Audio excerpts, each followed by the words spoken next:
Hi friend इस video में आपको मैं रेक्टल एमआरआई का प्लानिंग बताने जा रहा हूँ। तो अभी मैं 3 प्लेन लोकलाइजर एक्वायर कर रहा हूँ रेक्टम का, तो उसके ऊपर आपको फर्दर कैसे प्लानिंग करना है तो इस वीडियो में आप ध्यान से देखिएगा।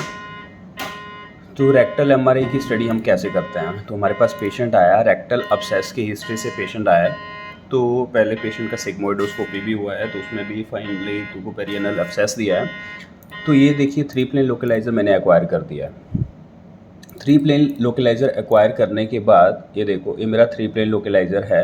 3 प्लेन लोकलाइज़र मैंने ले लिया है। ये देखिए 3 प्लेन लोकलाइज़र मेरे पास आ गया है, जो मैंने अभी एक्वायर किया है।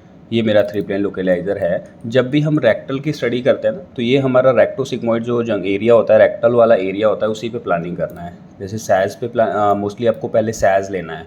पेल्विक एरिया का जो भी स्कैन आप करते हैं, फिस्टूला कर रहे हैं, मेल एंड फीमेल पेल्विस कर रहे हैं, या रेक्टम स्टडी कर रहे हैं, तो उसमें आपको सैज सेक्शंस पहले लेना होता है।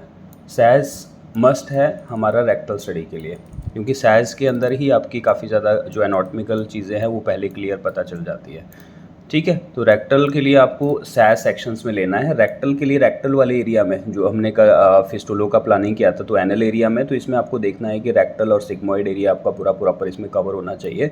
तो ये भी आपका जॉइंट टू राइट हिप से लेफ्ट हिप के बीच में ही रेक्टम होता है, तो उतने ही एरिया में आपको कवरेज करना है। ये देखो, ये रेक्टम पोर्शन है, ये पीछे सैज में दिख रहा है आपको, तो सैज में ये पीछे रेक्टल एरिया है, तो इतना ही आपको प्लानिंग करना है।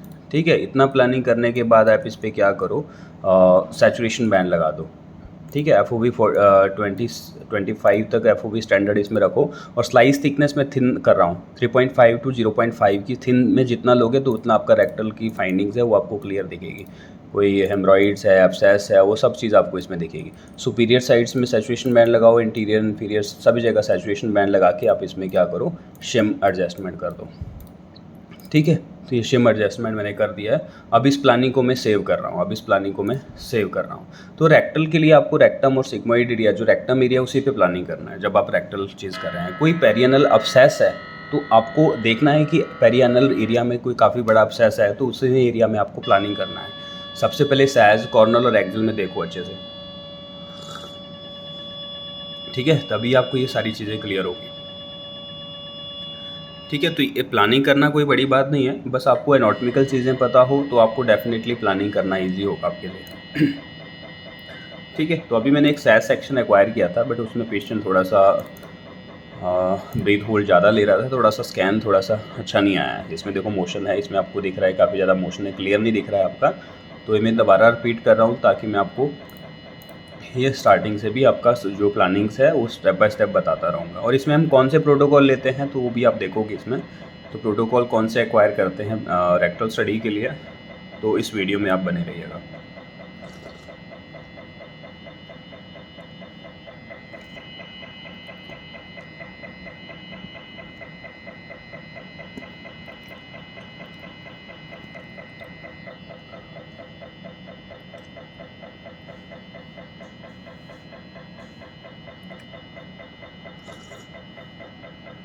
ठीक है, उसके बाद में सैज T2 रन करने के बाद में एक्सियल स्टर का प्लान करूँगा। जो भी अब्सेस होगा, जो स्टर सीक्वेंस में आपको क्लियर आइडेंटिफाई होगा।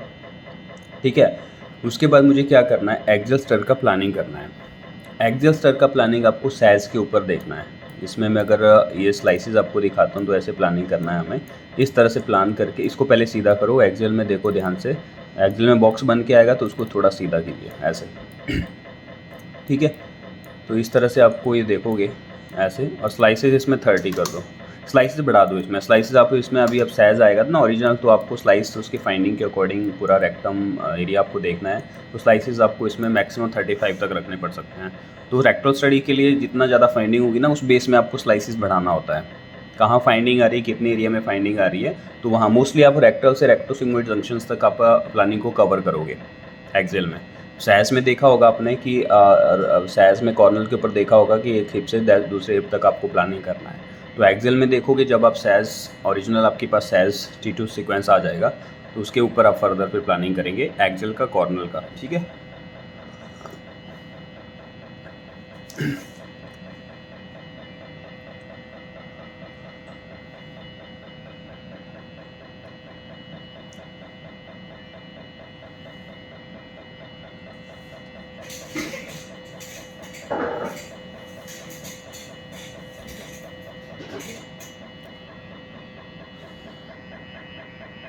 ठीक है, तो अभी मेरा सैज सेक्शन आने वाला है। तो देखिए सैज के ऊपर ये पूरा रेक्टम है। आप अभी जो आपके पास जितनी भी इमेजेस आई है ना, ये पूरा रेक्टम है और आके ये रेक्टो सिग्मोइड आके रेक्टम में मिल जाते हैं ना, तो रेक्टो सिग्मोइड जंक्शन है। तो यहाँ तक मुझे हल्का सा फाइनिंग लग रहा है, काफ़ी ज़्यादा इसमें अंदर हाइपर डेंसिटीज़ दिख रही है। ठीक है, रेक्टम में। तो आप इसमें फर्दर जब एक्सियल लेंगे तो एक्सियल में ऊपर आपको बिल्कुल क्लियर आइडेंटिफाई करेंगे। तो ये देखिए अभी सैज आने वाला है, तो मेरे को ये स्लाइसेस हटा देना है, मुझे स्लैब रखना है क्योंकि मुझे फाइनिंग कवरेज करना है। तो इसको मैं हाइड करके यहाँ पे देखोगे आप एक्सेल का प्लानिंग। तो अब मेरा एक्सेल सैज आ गया है, तो सैज को मैं यहाँ ड्रॉप कर रहा हूँ और इसके ऊपर आप फर्दर फिर अच्छे से प्लानिंग करो। देखो रेक्टो सिग्मोइड जंक्शंस, ये रेक्टो सिग्मोइड जंक्शन रहा, ये पूरा रेक्टम रहा आपका। तो इसके थ्रू आपको ऐसे ऑब्लिक, जैसे रेक्टम है ना आपका, उसके थ्रू ही एक्सेल प्लान करना है। ऐसे ध्यान देना है, रेक्टम की प्लानिंग कैसे करनी है आपको, रेक्टम जैसे जा रहा है वैसे ही आपको प्लानिंग करना है। ये देखो ध्यान से, अब मैं यहाँ पे स्लाइसेस दिखाता हूँ, तो इस तरह से आपकी ये बिल्कुल एकदम इसे क्रॉस करके ऐसे प्लान जाना चाहिए एक्सेल के ऊपर। क्रॉस करके जब प्लानिंग करेंगे ना, तो डेफिनेटली आपकी जो प्लानिंग है एकदम सही होगी और फाइनिंग एकदम क्लियर आपकी दिखेगी इसमें, यहाँ से। ठीक है, इतना ज़्यादा प्लानिंग करेंगे तो स्लाइसिस थिकनेस 3.8 करो, तो जो भी रेक्टल की फाइंडिंग है वो आपको क्लियर इसमें दिखेगी। ये देखो ऐसे आपको रेक्टल के लिए प्लानिंग करना है। और कॉर्नल और सैज में भी, इसमें कॉर्नल और एक्सेल में भी देखो। ठीक है, एकदम सही है हमारा, ये देखो। और एक्सेल में भी आपका एक बार ध्यान देखो, एक बार ध्यान से देखो तो आपको क्लियर, ये देखो रेक्टल के लिए थ्रू प्लानिंग करना है। मैंने यूट्रस का कल फीमेल पेल्विस का दिया था, जिस तरह से यूट्रस है, यूट्रस की प्लानिंग उस तरह से आपको प्लानिंग करना है। जिस तरह से रेक्टम है, रेक्टम के थ्रू प्लानिंग करना है। और उसके बाद जब आपकी प्लानिंग सही हो जाएगी तो उसके ऊपर आप सैचुरेशन बैंड लगा दो, सुपीरियर इन्फीरियर, ठीक है, और एक एंटीरियर लगा दो। ये एंटीरियर है, ये एंटीरियर।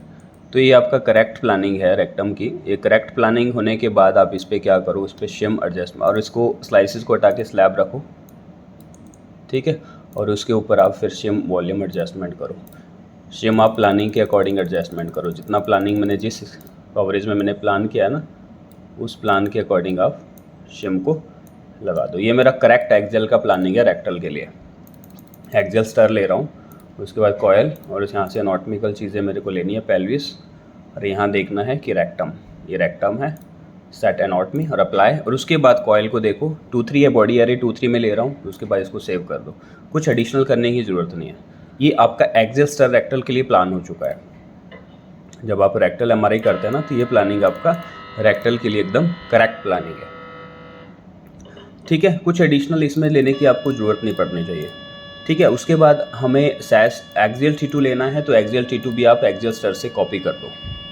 कॉपी करने के लिए यहाँ पे कॉपी का टूल बार में कॉपी का ऑप्शन बना है, तो यहाँ पे क्लिक करके कॉपी, यहाँ से एक्सियल स्टर से कॉपी विद सैचुरेशन बैंड और विद शिम वॉल्यूम, इसको एक्सेप्ट करो और यहाँ से इसको एक्सप्रेस एरे से, बॉडी एरे से कनेक्ट करके यहाँ पे इसको आप रन कर सकते हैं। देखो इसमें जब एक्सियल T2 है, इसमें थोड़ा सा आपका ये जो फेज़ FOV है वो थोड़ा ज़्यादा है, इसको आप थोड़ा सा रिड्यूस कर सकते हैं।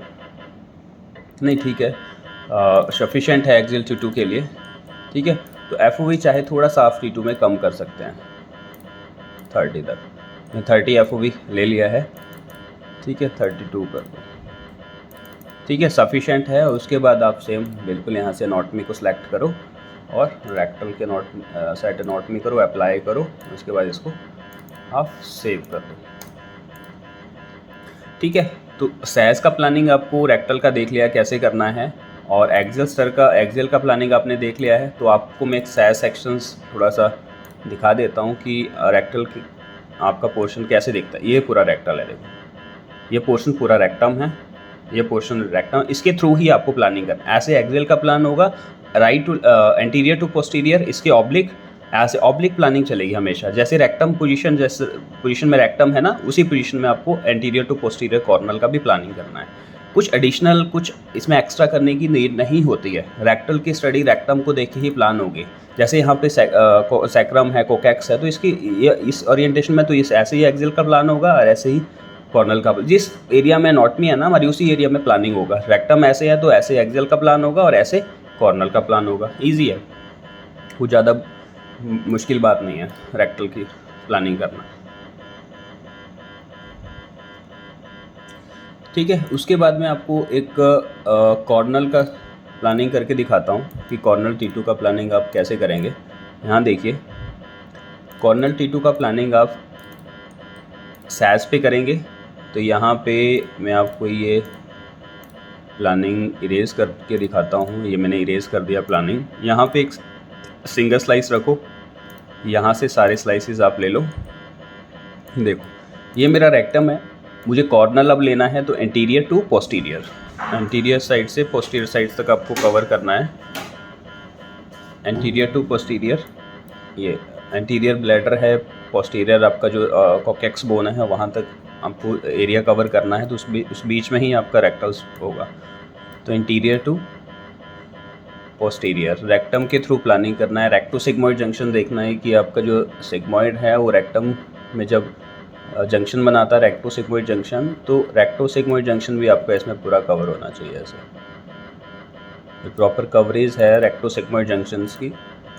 और एक्सियल स्टर जैसे ही आएगा तो एक्सियल स्टर के ऊपर भी आपको ये प्लानिंग करना है। एक्सियल स्टर के ऊपर भी आपको ये फर्दर प्लानिंग करना है। ठीक है, तो ऐसे हमें कॉर्नल की प्लानिंग करनी है। कॉर्नल की प्लानिंग कैसे करेंगे आप, इसमें रेक्टम और रेक्टो सिग्मॉइड जंक्शन से आप बिल्कुल रेक्टम तक कवर करेंगे। तो ऑब्लिक, जैसे रेक्टम है आपका उसी ऑब्लिक आपका ऑब्लिक प्लानिंग होती है इसमें। रेक्टम जब भी आप करेंगे ना तो हमेशा इसमें ऑब्लिक प्लानिंग होता है। ऐसे ये रेक्टम के लिए करेक्ट प्लानिंग है।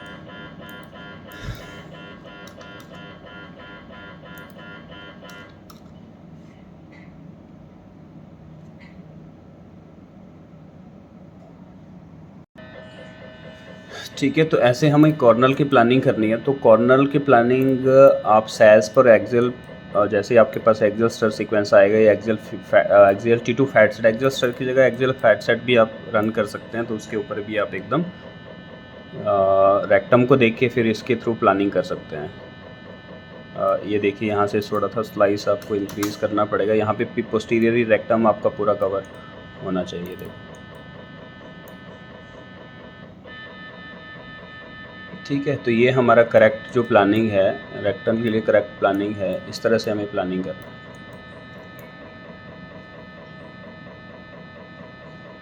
है। इस तरह से आपको प्लानिंग करके यहाँ से इसको स्लैब बता के और ऐसे आप इस पे इसके बिल्कुल एकदम पैरेलल, रेक्टल के पैरेलल प्लानिंग करेंगे कॉर्नल T2 के लिए, जब आप कॉर्नल T2 रन करेंगे ऐसे।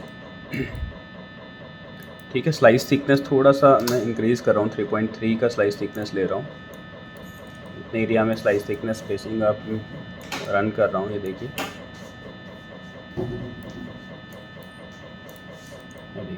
और इसके ऊपर आप सुपीरियर सैचुरेशन बैंड और इन्फीरियर आप एक बार सैचुरेशन बैंड लगा दो ऐसे। और ये ऐसे ये आपकी एकदम करेक्ट प्लानिंग है। ठीक है, तो इंटीरियर और पोस्टीरियर देखना है आपको कि रेक्टल के बीच में आपको कॉर्नल का प्लानिंग करना है। और ये आपका करेक्ट प्लानिंग है कॉर्नल T2। ठीक है, कॉर्नल T2, और इस प्लानिंग को आप एकदम सेव कर दो।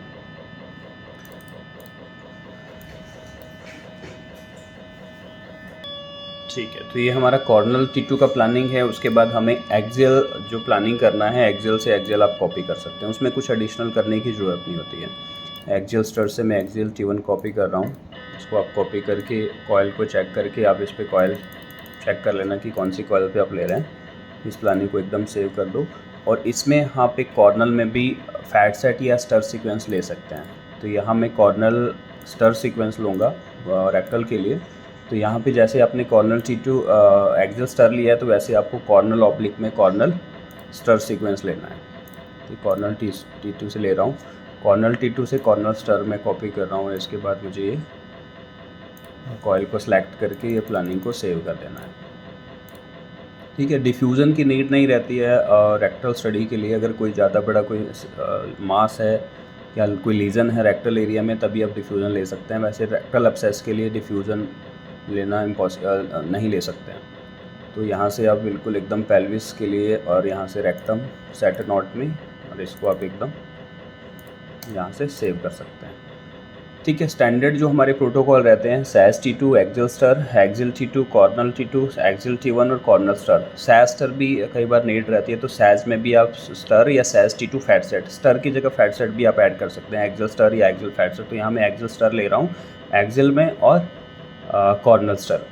ठीक है, उसके अलावा मेरे रूटीन T2 और T1 वेटेड सीक्वेंस है। और डिफ्यूज़न मस्ट नहीं है, डिफ्यूज़न की नीड नहीं है इसमें। डिफ्यूज़न में ऐसे ही ले रहा हूँ, कोई डिफ्यूज़न रिस्ट्रिक्शन है या कोई अपसेस में कोई रेक्टल एरिया में कोई मास है या लीजन है, तो आप रेक्टल ले सकते हैं, वैसे नीड नहीं रहती है रेक्टल अपसेस के लिए। ठीक है, तो यहाँ पे आप डिफ्यूज़न भी मैं ऐड कर रहा हूँ। एडिशनल के लिए डिफ्यूज़न ऐड आपके पास ऑप्शनल है, तो डिफ्यूज़न ऐड भी आप डिफ्यूज़न भी इसमें ऐड कर सकते हैं ऑप्शनल। ठीक है, तो ये डिफ्यूज़न मैंने ऐड कर दिया है इसमें।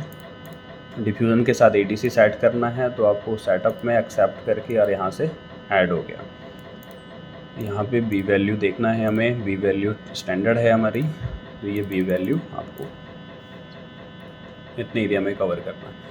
ये रूटीन स्टैंडर्ड आपके रेक्टल स्टडी के लिए रूटीन प्रोटोकॉल्स है। इसमें कई एक सीक्वेंस आप अगर आपके पास 3D फैट सेट कोई सीक्वेंसेस है, 3D सीक्वेंसेस है थिन में, तो आप वो भी इसमें ऐड कर सकते हैं, वो भी आपके पास ऑप्शनल है, तो आप इसमें वो भी चीज़ ऐड कर सकते हैं। बट रूटीन मैंने ये थिन सेक्शन में ही सारे सीक्वेंसेस ले लिए हैं। तो रेक्टल MRI जब भी आप करते हैं, तो रेक्टल MRI में आप यही रूटीन सीक्वेंसेस एक्वायर करते हैं। तो इसके अलावा अगर कोई क्वेरीज या कोई डाउट्स रहेंगे रेक्टल के लिए, तो आप मुझे कमेंट कर सकते हैं। तो रूटीन प्रोटोकॉल ये, अगर आप कंट्रास्ट कर रहे हैं तो कंट्रास्ट में तीनों प्रोटोकॉल्स आपके axial T1 fat sat, axial में कॉर्नल और सैज तीनों सेक्शन में चलेंगे। ठीक है, जब भी आप रेक्टल की स्टडी करेंगे हमेशा थिन में रखना है, 3 to 4 mm के बीच में आपको स्लाइस थिकनेस रखनी है, 0.5 से <1 mm के बीच में आपको स्पेसिंग रखना है इसमें। ठीक है, रेक्टल के थ्रू प्लानिंग होगा एक्सियल में भी, इसको ऐसे क्रॉस करके एक्सियल प्लानिंग, और एंटीरियर टू पोस्टीरियर रेक्टल के पैरेलल प्लानिंग होगा कॉर्नल के लिए। ठीक है, तो ये बेसिक रूटीन आपकी रेक्टल स्टडी है।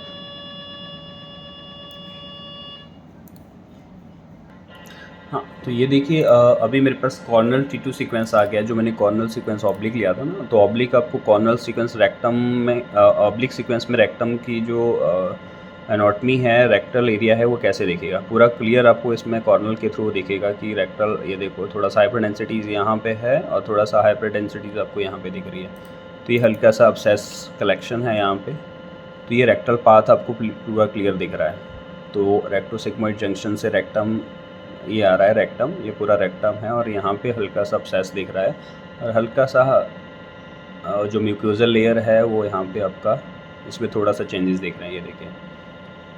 तो इसी के लिए पेशेंट आप MRI करवा रहे हैं कि रेक्टल अपसेस देखने के लिए MRI करवा रहे हैं। ये देखिए हल्का सा हाइपरटेंसी यहाँ है। तो ऐसे आप डायग्नोज भी कर सकते हैं रेक्टल की, जब आप प्लानिंग करेंगे उसके बाद आप डायग्नोज करेंगे, तो उसमें आप कॉर्नर सीक्वेंस में आपको अच्छे से दिखेगा।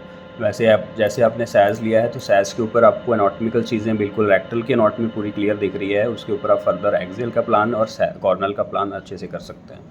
तो ये स्टैंडर्ड आपके ये प्रोटोकॉल्स है रेक्टल स्टडी के लिए, तो ऐसे आपको प्लानिंग करना है, एडिशनल कुछ करने की ज़रूरत नहीं है इसमें। ठीक है फ्रेंड्स, तो ये रेक्टल MRI की स्टडीज़ है, रेक्टल MRI के प्रोटोकॉल्स है, यही हमारे रूटीन सीक्वेंसेस और प्रोटोकॉल्स रेक्टल स्टडी के लिए चलते हैं। Thank you very much.